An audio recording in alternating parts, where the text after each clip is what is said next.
In today's video, I'm going to teach you how to change where OBS Studio saves recordings. Let's get started by launching OBS Studio. If it's already open, you're ready to go. This change is quick and it helps keep your projects organized and your storage under control, especially if you record a lot or work across multiple drives.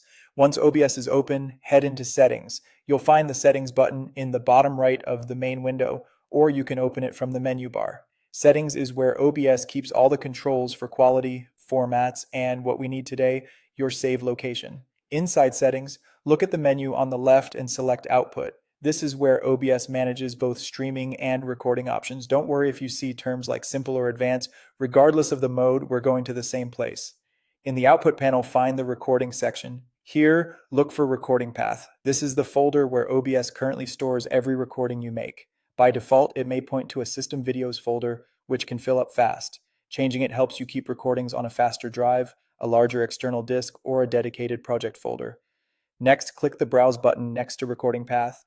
This opens your file browser so you can point OBS to a better location. If you work with large files, consider choosing a drive with plenty of free space.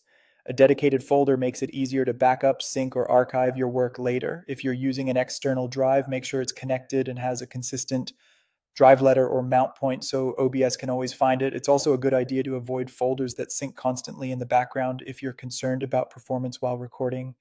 Choose the folder where you want recordings to go. You can select an existing folder or create a new one right from this dialog. Give it a clear name so you know exactly what it contains, like OBS recordings or something organized by project or date. When you've highlighted your choice, confirm it in the file browser to send that path back to OBS. To lock in the change, click Apply and then click OK. That's it. From now on, every time you hit record, OBS will save your videos in the folder you just selected. If you ever need to move to a different drive or reorganize your workflow, you can return to these same settings and update the recording path again just as easily.